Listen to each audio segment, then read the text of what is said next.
bienvenue sur ma chaîne, j'espère que vous allez bien. Donc aujourd'hui, on se retrouve pour une nouvelle vidéo et cette vidéo sera sur le coming out. J'avais envie de vous donner des trucs par rapport au coming out. J'ai fait quelques vidéos sur ma chaîne par rapport à ce sujet-là, mais je vous ai jamais vraiment donné des tips and tricks. Fait que c'est ça qu'on va faire aujourd'hui. By the way, cette vidéo-là est inspirée par une de mes chaînes préférées qui s'appelle Psych2Go. C'est une chaîne d'animation où il analyse plein de comportements psychologiques, puis il parle de divers sujets, c'est full intéressant. Donc sans plus tarder, commençons la vidéo. Donc, premier truc, ça ne doit pas être parfait. Souvent, quand on pense à un coming out, on voit ça tellement gros, c'est genre une sortie de placard, littéralement. Fait qu'on veut que ça soit parfait, timing, parfait. Au bout du compte, c'est ta sexualité, ok? Puis je pense que ta sexualité, ça devrait pas te définir en tant que personne. Oui, c'est une partie de ta vie, mais t'es pas genre « Ah, moi je suis mariée, je suis queer. » That's it. Non.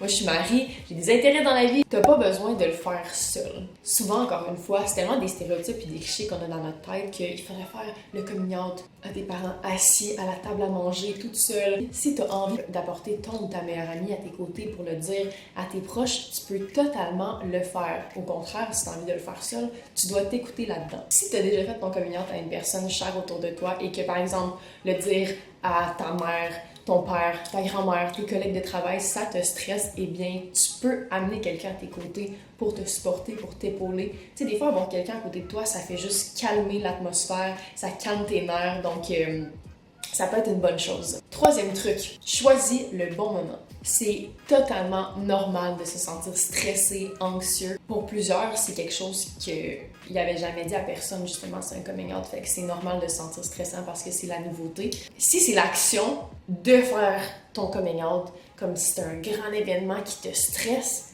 ça n'a pas à être un grand événement aussi. T'as pas besoin de le crier sur tous les toits. Il y a des personnes qui vont se sentir super empowered par le fait de, par exemple, faire une vidéo de coming out, faire un post sur Facebook. Mais c'est correct aussi si t'as aucunement envie de le faire, si t'as même pas envie de le dire ou si t'as juste envie de le dire à ton ou ta meilleure amie. Mettons que tu t'en vas au mariage de ta cousine, c'est peut-être pas le bon moment de le dire sur la scène, là, que t'es libre. Ben, encore une fois, si t'as envie de le faire libre à toi. Mais je pense que c'est bien que, par exemple, vous êtes dans un environnement plus relax, c'est opportun. Que si, par exemple, tu le dis à tes parents, ça va peut-être prendre un petit moment pour eux de process. Même s'ils t'acceptent et ils t'aiment beaucoup, des fois, juste de switcher sa mentalité à « Ah, ok, mon enfant est pas hétérosexuel », ça peut prendre un moment.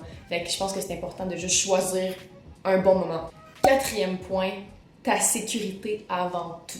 Puis pour vrai, ça m'attriste tellement de dire ce point-là parce que je peux même pas croire qu'encore en 2020, il y a des gens qui peuvent être en danger pour s'accepter qui ils sont vraiment. Pour de vrai, ça m'attriste, mais c'est encore une réalité.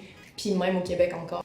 Si tu sens que tu pourrais te faire blesser physiquement, mentalement, fais-le pas. Tu sais, malheureusement, ça se peut qu'il y ait des gens autour de toi qui soient pas accepting de ton coming out, ce qui est super plate. Ça veut pas dire qu'il faut que tu restes dans le placard le reste de ta vie, ok?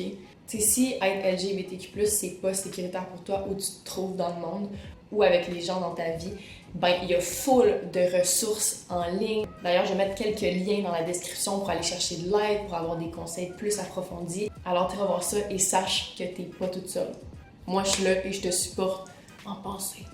Cinquième point, pas d'attente. Oh my god, on va se dire que je pense que dans n'importe quelle sphère de notre vie, quand on se met des attentes et que ces attentes-là sont pas atteintes, c'est que ça fait chier. C'est extrêmement décevant. Fait que quand tu te mets pas d'attente, ben tu peux pas être déçu. On s'entend que quand tu commentes à quelqu'un, c'est quand même un gros événement pour certaines personnes. Fait que ça veut pas dire qu'ils vont réagir de la façon que tu avais imaginé. Puis il faut que tu sois prêt à ça.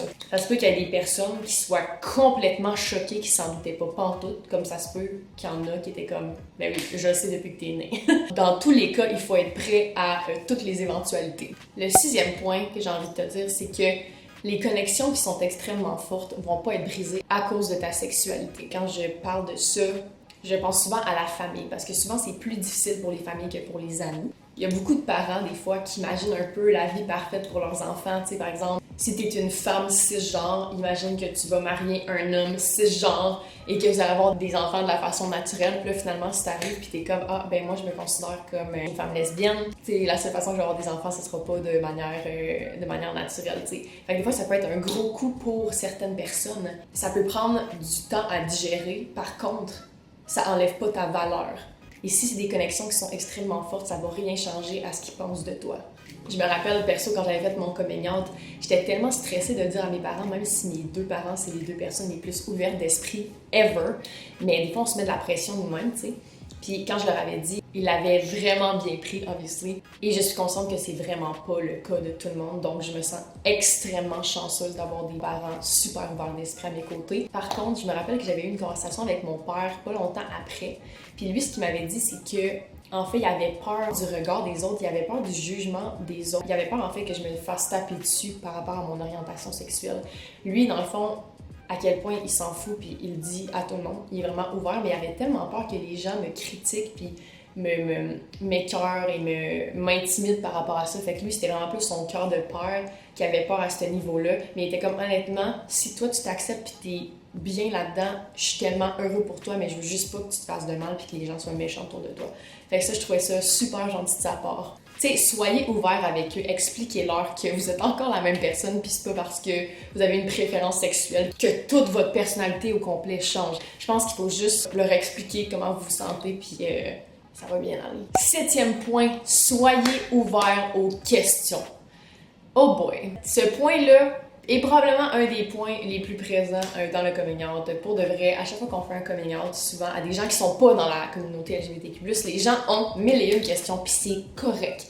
Des fois, il y a des questions qui peuvent paraître un peu intrusives ou indiscrètes, mais c'est vraiment de la curiosité. Puis quand c'est quelque chose qu'on connaît pas ou qui est extrêmement à l'opposé de notre quotidien, ça peut paraître un peu étrange. Par contre, il faut être ouvert puis prêt à répondre à ces questions-là. Puis essayer de pas trop le prendre personnel parce que déjà là, à base, si les gens posent des questions, c'est parce qu'ils ont une ouverture puis ils veulent en apprendre davantage. Et le 8e point est un point que je pense que c'est important de savoir. Je pense qu'en tant que personne queer, on va toujours faire des coming out tout au long de sa vie. C'est pas juste un moment. À chaque fois que quelqu'un me demande « C'est quand tu as fait ton coming out? » Je suis comme « Ben, tout au long de ma vie. » J'ai pas vraiment un moment en tant que tel dans ma tête.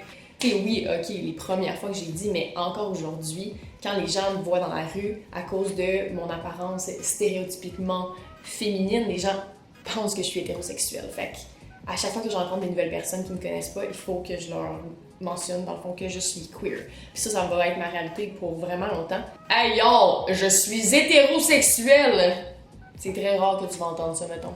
Anyway, that's it guys, c'était une courte vidéo, mais j'avais vraiment envie de la faire. J'espère que ça vous a aidé et j'aimerais vraiment conclure la vidéo en vous disant que prenez votre temps, c'est pas une course, c'est quelque chose que vous allez sentir à l'intérieur de vous.